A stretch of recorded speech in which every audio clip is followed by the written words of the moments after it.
Friends, good morning. ಬೆಳಗ್ಗೆ ಎದ್ದು ತೋಟದ ಕಡೆ ಬಂದೆ. ನಮ್ಮ ಚಿಕ್ಕಪ್ಪರು ನೋಡಿದ್ರೆ ಲೈಟ್ ಹಾಕೊಂಡು ಹೂವು ಕೀಳ್ತಿದ್ರು. ಬರೀ ಇಂಥದೆಯಾ? ಎಲ್ಲರೂ ಹೋಗಿ ತೋಟದಲ್ಲಿ ಹೂವು ಕಿತ್ವಿ ಗೈಸ್. ಫೈನಲಿ ಹೂವು ಕಿತ್ತಿದ್ದಾಯಿತು. ಹಾಗೆ ಎಲ್ಲ ರೆಡಿ ಮಾಡಿಕೊಂಡು ದೊಡ್ಡಬಳ್ಳಾಪುರ ಮಾರ್ಕೆಟಿಗೆ ಹೊರಟೆ. ನೋಡೋಣ ಬನ್ನಿ ಗೈಸ್, ಯಾವ ಥರ ಇದೆ ಇವತ್ತು ಮಾರ್ಕೆಟು ಅಂತ.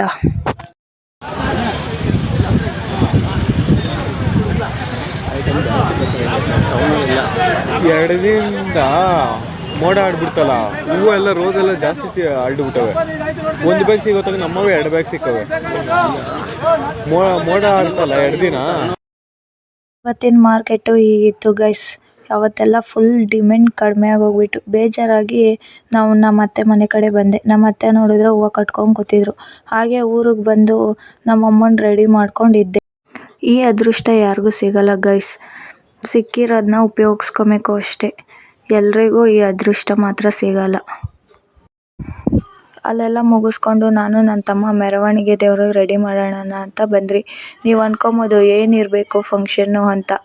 ಆದರೆ ನಮ್ಮ ಅತ್ತೆಯವರು ಜಾತ್ರೆ ಮಾಡ್ತಿದ್ರು ಗೈಸ್. ಅದಕ್ಕೋಸ್ಕರ ಇಲ್ಲಿಂದ ದೇವ್ರನ್ನ ತೊಗೊಂಡು ಹೋಗಬೇಕು ಅಂತ ಎಲ್ಲ ರೆಡಿ ಮಾಡ್ತಾ ಇದ್ವಿ. ಫೈನಲ್ ಲುಕ್ ಯಾವ ಥರ ಇದೆ ಅಂತ ನೋಡೋಣ ಬನ್ನಿ ಗೈಸ್. ಎಲ್ಲ ಒಂದೊಂದಾಗಿ ರೆಡಿ ಮಾಡಿಕೊಂಡು ಫೈನಲ್ ಲುಕ್ ಈ ಥರ ಬಂತು ಗೈಸ್. ದೇವತೆ ಈ ದೇವತೆ, ಈ ದೇವತೆಯ ಚೆಲುವ ನೋಡಲು, ಈ ಮಾಯಗಾತಿ ನಗುವ ಕಲಿಯಲು, ನೋಡಲಿವಳು ಹುಣ್ಣಿಮೆ, ಬಿರಿಯಲಿವಳು ನೈದಿಲೆ, ಚಿಗುರು ಮಾವು ಬಯಸಿದೆ, ಒಳಗೆ ಕುಹು ದನಿಯಿದೆ. ಏನಿದು ಏನು ಮೋಜಿದು, ಏನಿದೇನು ಮೋಜಿದು. ಫೈನಲ್ ಲುಕ್ಕು ಈ ಥರ ಬಂತು ಗೈಸ್. ಎಲ್ಲಾದರೂ ರೆಡಿ ಮಾಡಬೇಕಿದ್ರೆ ನಮ್ಮನ್ನು ಕರೆಯಿರಿ ಗೈಸ್, ಬಂದು ರೆಡಿ ಮಾಡಿಕೊಡ್ತೀವಿ. ಎಲ್ಲರೂ ಕಳಸ ಸಮೇತ ಬಂದು ಅಮ್ಮನ ಬರ ಮಾಡ್ಕೊಳ್ಳೋಕ್ಕೆ ಬಂದರು ಗೈಸ್.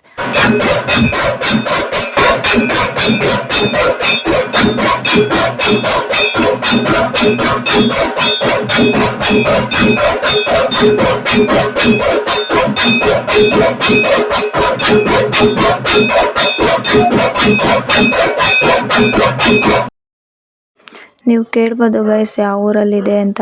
ಇದು ಚೌಡೇಶ್ವರಿ ದೇವಿ ಅನಿಯೂರು ಅಂತ ಗೈಸ್. ಫೈನಲಿ ಪೂಜೆ ಎಲ್ಲ ಮುಗಿಸ್ಕೊಂಡು ಮೆರವಣಿಗೆ ದೇವ್ರನ್ನ ಎತ್ಕೊಂಡು ಹೊರಟ್ವಿ ಗೈಸ್.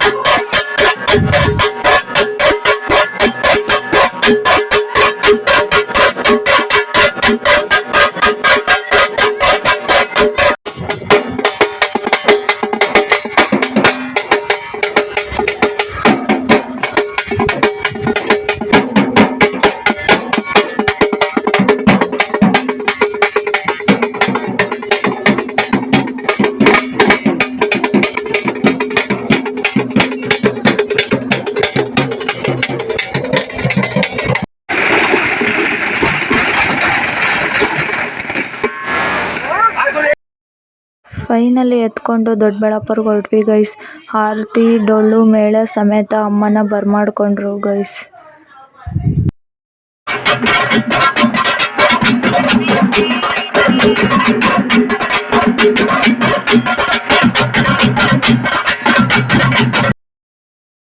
ಹೇಗೆಲ್ಲ ಇರುತ್ತೆ ಈ ಜಾತ್ರೆ ಮಹೋತ್ಸವ ಅನ್ನೋದ ನಿಮ್ಗೆ ತಿಳಿಸ್ಕೊಡ್ತೀನಿ ಬನ್ನಿ ಗೈಸ್.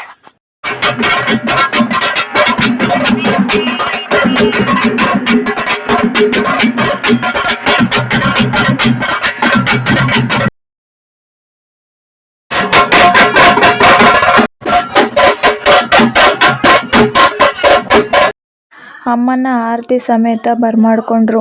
ಮುಂದಿನ ಎಲ್ಲ ಹೇಗಿದೆ, ಹೇಗೆ ಮಾಡ್ತಾರೆ, ಅಮ್ಮನ ಶಕ್ತಿ ಹೇಗಿದೆ, ಅಮ್ಮನ ಪವಾಡ ಹೇಗಿದೆ ಅನ್ನೋದನ್ನ ಮುಂದಿನ ವಿಡಿಯೋಲಿ ತಿಳಿಸ್ಕೊಡ್ತೀನಿ. Thank you.